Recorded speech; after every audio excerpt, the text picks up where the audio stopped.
Si chiamava Alberto Turcato, era veneziano di origine ed aveva 78 anni. Un infarto lo ha stroncato stamani mentre alla guida della sua Alfa Romeo percorreva il tratto della statale 50 bis alla Finadora di Fonzaso.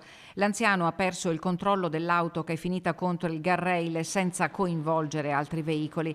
L'allarme ai numeri di emergenza è stato dato dagli automobilisti in transito e in zona sono arrivati subito i sanitari del pronto soccorso di Feltre che hanno tentato invano di rianimare l'uomo. Constatato il decesso, sono iniziate le operazioni di rimozione dell'auto eseguite dai vigili del fuoco e i rilievi di legge verbalizzati dai carabinieri della compagnia di Feltre.